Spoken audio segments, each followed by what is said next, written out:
The name pretty much says it all, the No Taxpayer Funding for Abortion Act. This is the CitizenLink report. I'm Stuart Shepard along with Ashley Horne, our federal policy analyst. Hi, Ashley. Hi, Stuart. Tell us all about H.R. 3. What would it do? No Taxpayer Funding for Abortion Act. This is a very comprehensive bill we're looking at and pretty exciting. We would not have been able to get this through the last session, so we're excited. The first thing this bill would do, it would establish a government-wide ban on funding of abortion, taxpayer funding of abortion. It would still include the long-standing exceptions of rape, incest, life of the mother. Those things would not be included in the bill. However, this would ban any other kind of taxpayer funding for abortion, so that's really great. Typically, these kind of funding restrictions would have to be passed every single year, and there's been a lot of back and forth. Could we keep them in place? Would we be able to have the votes this time around? Permanent. That would be great.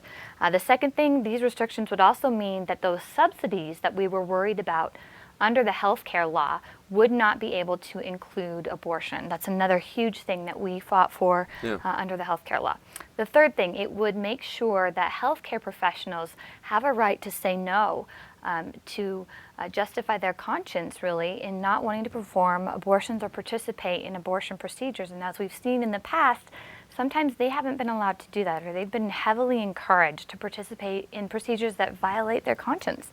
So that would be great if this passed. So fourth thing and final thing, this bill would remove the tax-preferred status for abortion in health savings accounts, and that would be another wonderful component as well. So every step of this, every part of it, really makes it a pro-life bill in the truest sense of the word. It's trying to say, if you want to have an abortion, pay for it on your own. We're not going to put taxpayer dollars into that. Right, and we know that when taxpayer dollars do get more, and the more that are dumped into funding abortion, the higher the rate of abortion. So that's not rocket science. We know that. It's something we want to prevent. As we record this, it's about to meet its first major hurdle. We're recording this on Tuesday. Wednesday, it gets a vote. It does. It will get a vote, and hopefully we think this thing will pass. It has 227 co-sponsors, which means we only need 218 to pass in the House. So if all of those co-sponsors go ahead and vote for the bill, we'll be good to go, and this bill will fly through the House.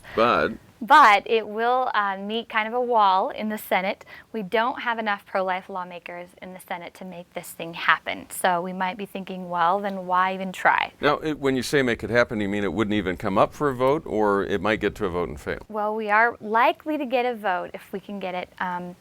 However, if we do get a vote, we're not going to probably meet that hurdle that it would take to overcome cloture to push on with this vote. So 60 vote total. 60 vote total. We just don't have that margin there. So why do we want this vote in the House?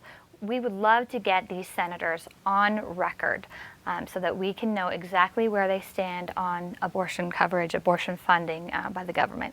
All right. Well, that's good to hear. Ashley, thank you for keeping track of all this for us and letting us know. If people want to speak into this, what's the best way for them to do that?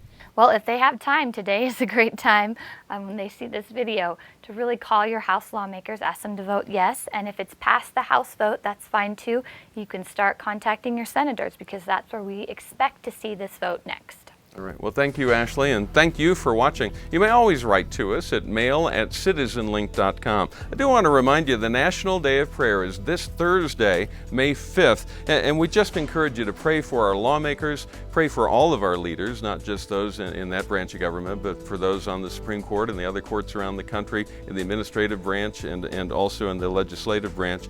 Pray for the members of the military, both those here at home and abroad, as they are working hard to defend our nation, and pray that our nation would once again understand the value of biblical principles. And remember, stand tall and be heard.